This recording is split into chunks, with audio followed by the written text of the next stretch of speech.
சிவன் அப்படிங்கிற தெய்வம் வந்து பாத்தீங்கன்னா அப்போத்துல இருந்தே பெருந்தெய்வம். இப்ப நம்ம மற்ற தெய்வங்கள்லாம் பாத்தீங்கன்னா ஒவ்வொரு நிலத்துக்குன்னு இருந்து அப்புறம் அது பின்னாடி பெருந்தெய்வமா மாறுறது, இல்ல ஒவ்வொரு நிலத்துக்கு இருந்து பின்னாடி காணா போறது. இப்ப வேந்தன்கிறது இந்திரன்னு சொன்னா இந்திரன் இன்னைக்கு கிடையாது. சில தெய்வங்கள் அப்படியே தொன்மத்தோடவே இருக்குதுன்னா அதுல ஒண்ணு கொற்றவை, முருகன், சிவபெருமான். இந்த 3 பேரும் இன்னும் அந்த நீட்சி மாறாம இருக்காங்க. சிவபெருமான் வந்து பாத்தீங்கன்னா நம்ம இலக்கியத்தோடவே தொடர்புடையவருங்க. ஓ, இறையனார்னு ஒருத்தர் எழுதியிருக்காரு பாட்டு. அவரை நம்ம தெய்வம் சிவபெருமான்னு நம்ம இன்னைக்கு வரைக்கும் நம்புறோம். அவர் தான் எழுதியிருக்காரு.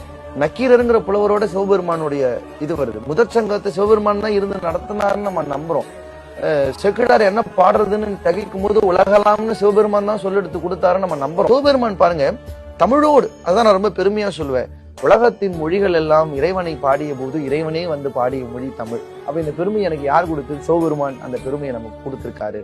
சிவபெருமான் அதே மாதிரி நெற்றிக்கண், கல்லால மரத்தின் கீழ், தட்சிணாமூர்த்தி. தட்சிணாமூர்த்தினாலே தென்முக நம்பி தான். தெற்குக்கு தமிழகத்துக்கு சொந்தமானவருங்கிறது தான் மீனிங். தென்முக நம்பி தெற்க பார்த்திருக்காரு மட்டும் இல்ல, தமிழ்நாட்டுக்கே சொந்தமானவர்னு ஒரு பொருள் உண்டு. அப்போ சிவபெருமானுடைய இந்த பெயர்கள் மாதொரு பாகன், அப்புறம் நுதல் விழியன், நுதற்கண்ணன், அதாவது நுதல்னா நெற்றியில கண். இந்த சொற்கள் எல்லாம் சங்க இலக்கியங்கள்ல பல இடங்கள்ல வருது. அப்புறம் முருகன் வந்து சிவபெருமானுடைய மகன் அப்படிங்கிறதுக்கான